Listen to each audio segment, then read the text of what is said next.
Almost a year ago, I made a video talking about Paladins versus Overwatch. In that video, I said some pretty stupid things. It's the only game that I've played that has a sun. But now, almost a year later, I'm back and with a whole new mind full of knowledge. And in this video, I'll be giving you Paladins vs Overwatch in 2022. Back when I made that video in February of 2021, both games were very different from where they are now. Back then, both games were losing players, but Paladins had been losing a lot more than Overwatch, and Overwatch had been losing players since they stopped making new heroes. But by far, the situation was a lot better for Overwatch. Paladins really had no hope of getting out of this mess, while Overwatch had a lot of hype and great success just beyond the horizon. With Overwatch 2 being something confirmed, but not much was known about it other than they were working on it and it would come out soon, everything seemed to be going great for Overwatch and Blizzard as a whole, as not only was Overwatch getting a sequel,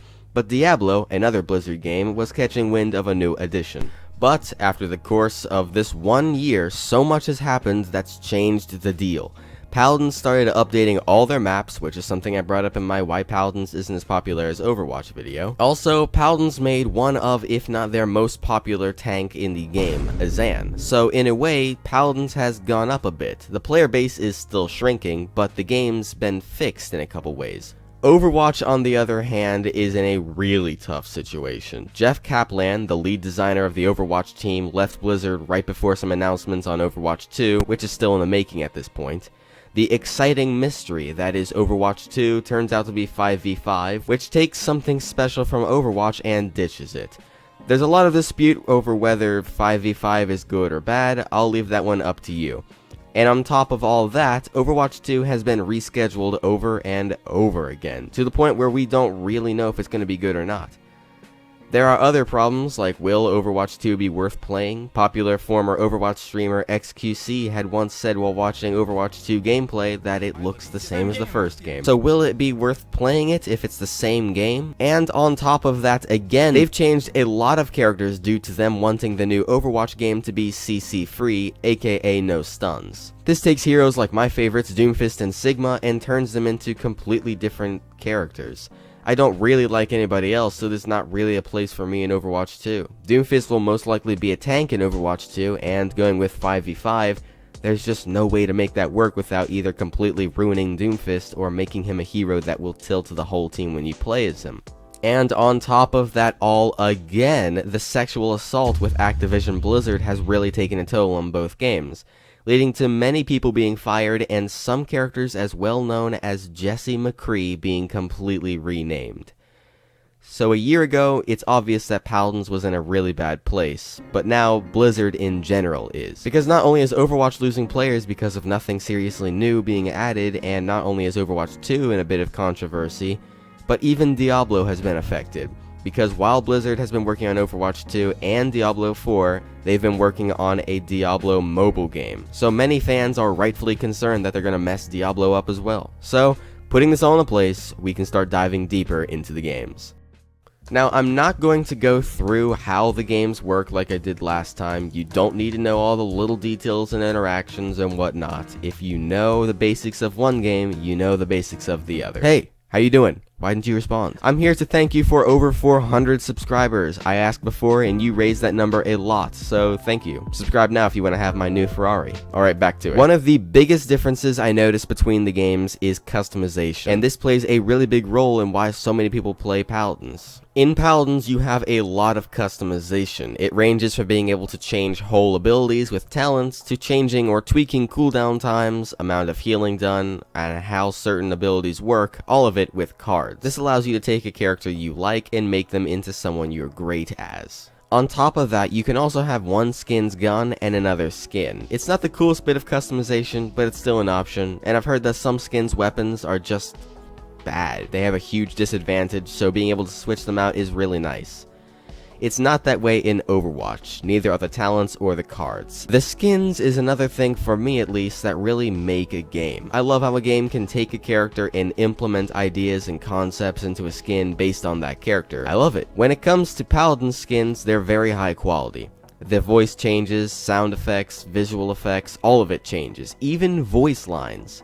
In Overwatch, this is not the case. With a skin in Overwatch, it's rare anything other than visuals are changed. Now, there are pros and cons to this. In a high-stakes game like Overwatch, where timing really matters, hearing a Junkrat ultimate and recognizing that it's Junkrat is very important. Now, imagine hearing that ultimate, but instead of saying fire in the hole, he says something completely different and with a different voice. It's impossible to tell who it is.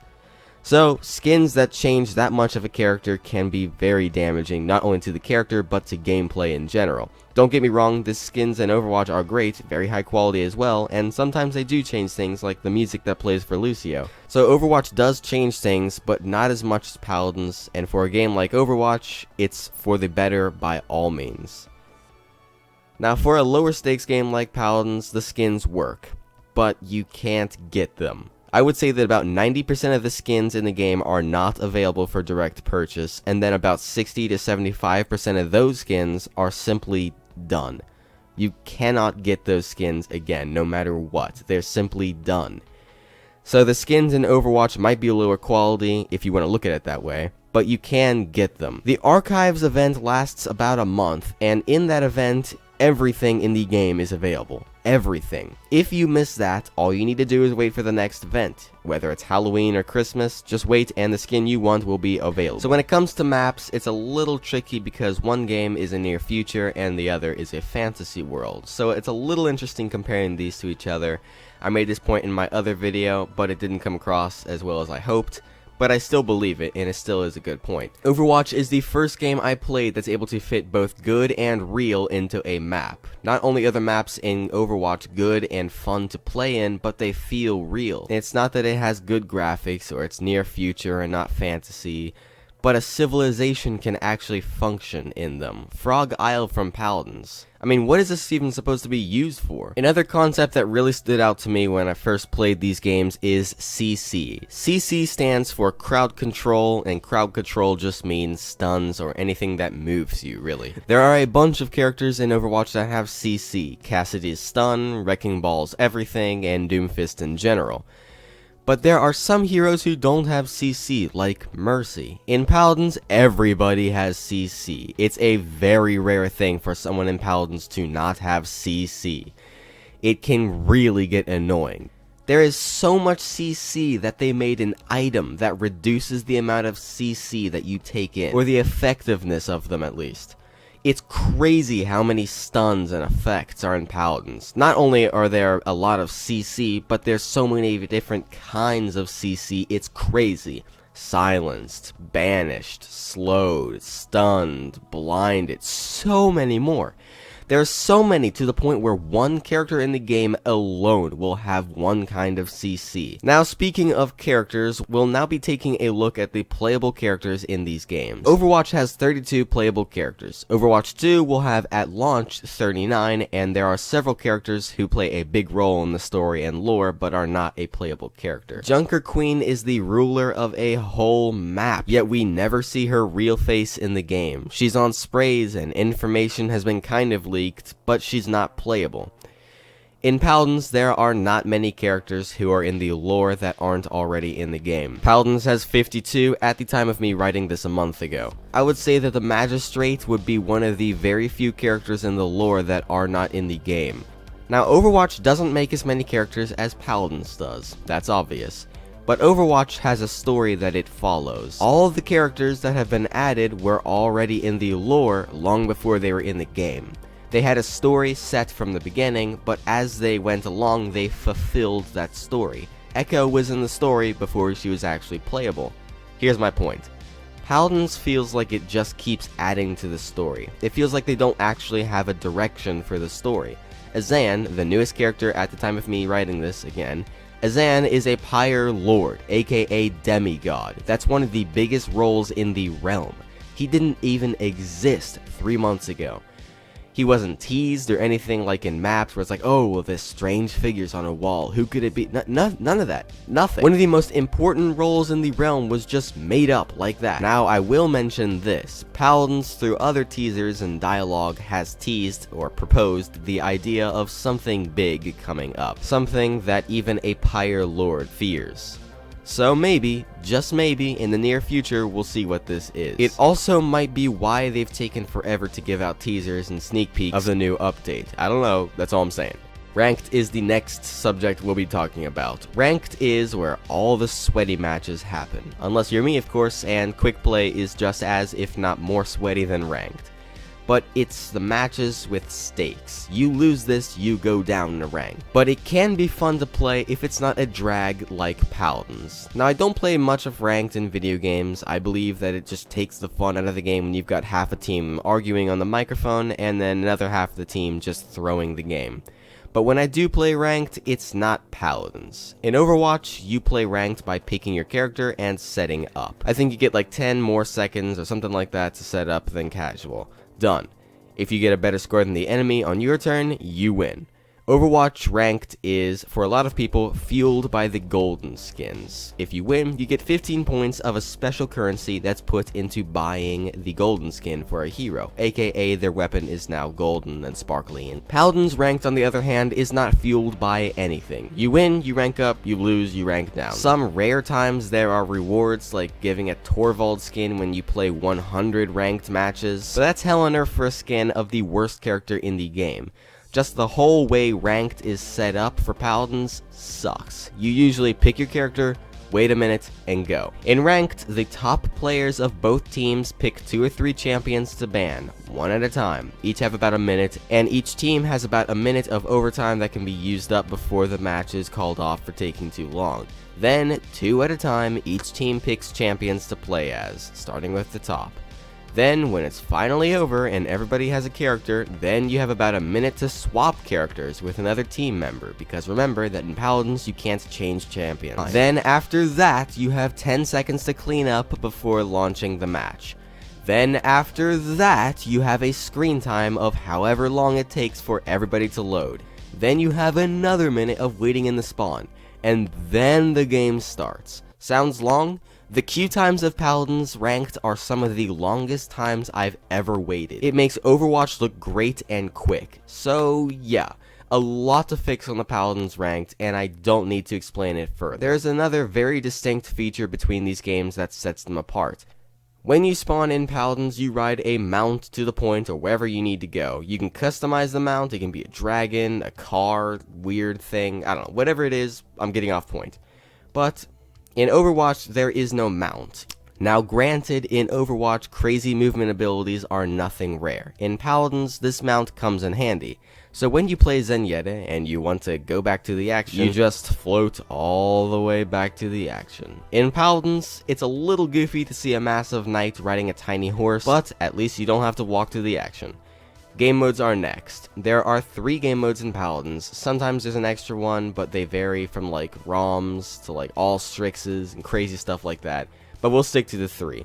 One of those 3 game modes will guarantee you a queue time of under a minute. The others are a long wait depending on when and where you are. In Overwatch there are, again, several game modes, but once again, only a couple of them are actually played. One more feature that's very small but also very important is being able to play deathmatch or even other player-made games while in queue for Overwatch. In Paladins, this is not a thing, and it sucks. If you want to play Onslaught, you'll be waiting a while, and it would be great to at least go to the training room while I'm in queue, but this is not the case. But when you buy a game, you want it to be polished and beautiful. Battlefield 2044 and Cyberpunk 2077 are not the case, so stop putting a weird date at the end of it, because we all know it's not going to work. But Overwatch is. Overwatch is a very polished game, pretty much bug-free. Paladins is a bug infestation.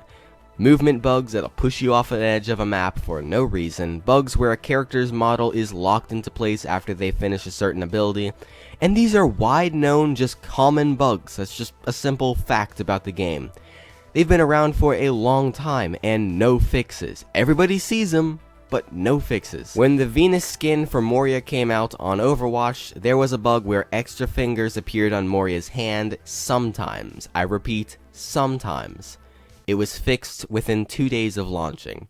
2 days and it was completely fixed, gone from the game, never happened since. Now I know that the companies play a role in it, Blizzard is a bigger company, but there's no excuse for Paladins. Hi-Rez not only runs Paladins, but also Smite, Rogue Company, and Realm Royale, all games where you buy several features, and I would argue that Realm Royale is one of the most money-requiring games on the planet. For a game where everything is pretty much for sale, Paladins being free only adds to the amount of buyers because hey, if you have a $20 budget, buying Overwatch consumes all of that. But buying a whole bunch of random crap in Paladins equals $20. And for the last point I'll bring up, the seriousness of both games. Now this is a tricky one as both games take place in different kinds of worlds, fantasy and near future, and I understand that both games have a different style, but there's a big difference in how each company takes their games seriously.